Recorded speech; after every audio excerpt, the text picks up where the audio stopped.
Hello, my dear students. Bismillah ar-Rahman ar-Rahim. I'd like to welcome you to this new video. We are going to explain and spotlight on Aim High, Aim High 6. The first unit, the unit you are going to study, is called Beginnings. And this unit, in its reading, we are going to discuss today in this video. I'm going to discuss with you the reading text. The reading text actually speaks about the sporting origins. It speaks about the sporting origins.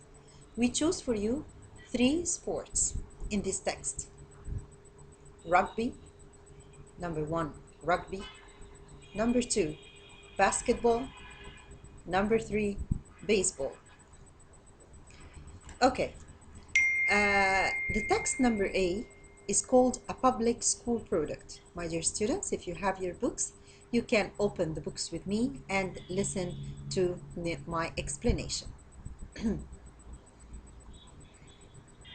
A new form of football originated in England during the 19th century, taking its name from the place where it was supposedly invented. Rugby school in the early 1800s.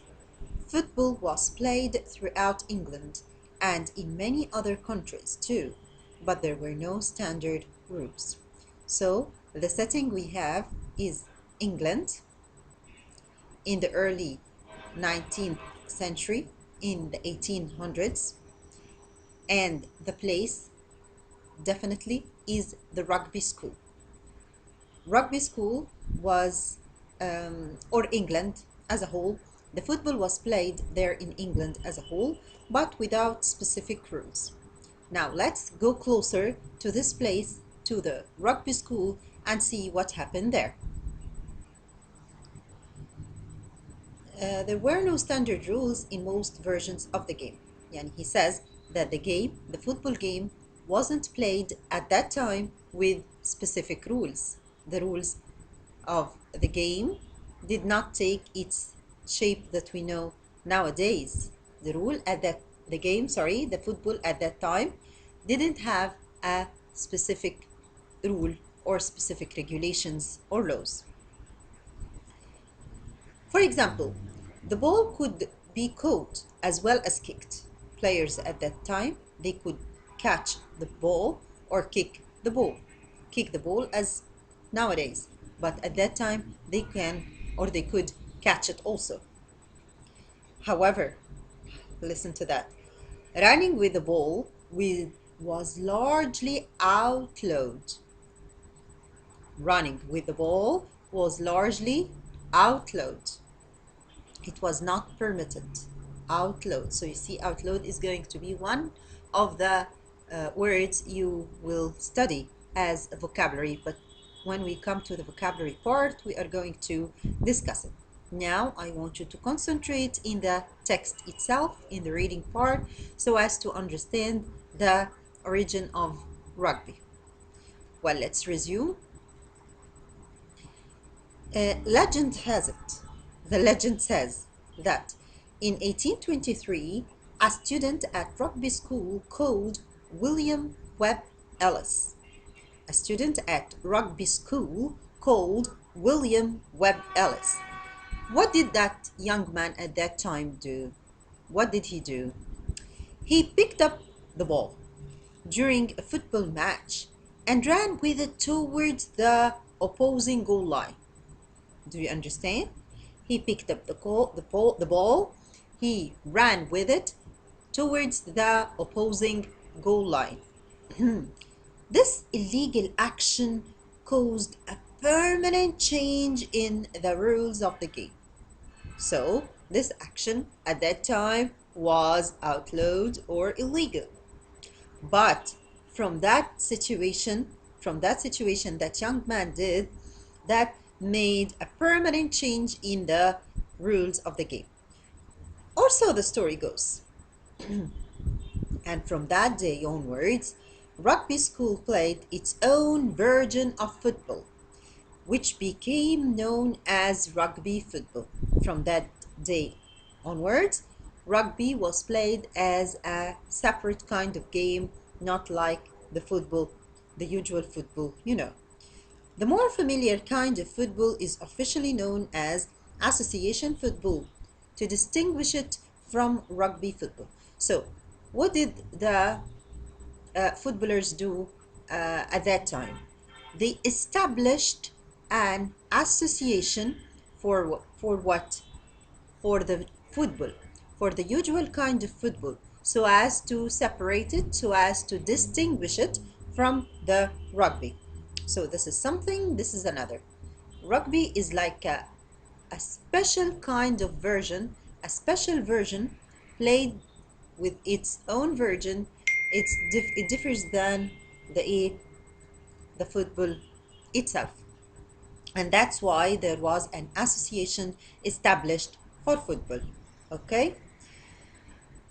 For that young man, what did the school do to him? To commemorate his memory, to commemorate his heroic deed, to commemorate, to memorize his action or his exploits. Exploits is going to be one word you will be asked to learn by heart during the vocabulary section. But now let's focus on the reading. And while we read, if you have a difficult word or a word that you haven't seen before, try to focus, read once, twice, and then try to guess the meaning throughout the whole context. It helps a lot.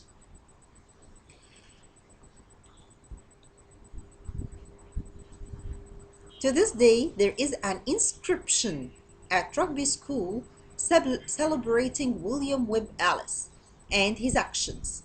And although the historical truth of the events is highly questionable, means we don't know whether these events were true or no, it's still highly questionable. Maybe some part of it is true, some part of it wasn't, but still it's questionable.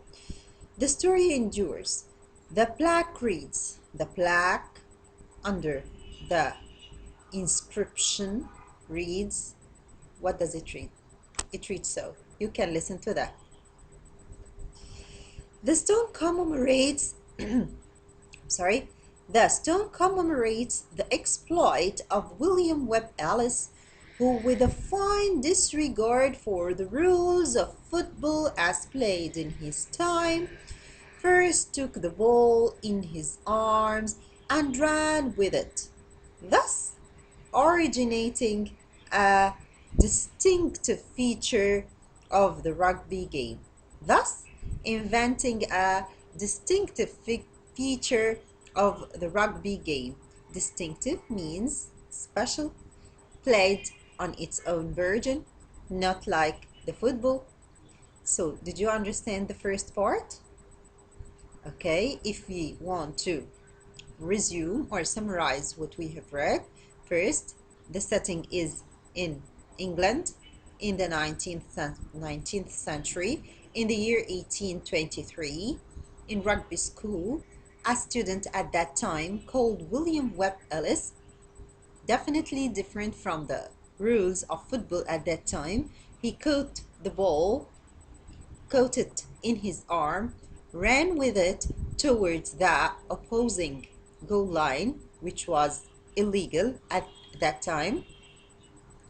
When he did that and he ran towards the opposing goal line, it was thanks to him that this made the distinctive feature of the rugby, and it is separated or distinguished from the football. The football established, or the football responsible people, they established an association to make it clearly different than the rugby. And what did they do for that young man in Rugby School? They made for him an inscription. An inscription is a stone with a carvation on it. What did they carve? They carved what he did.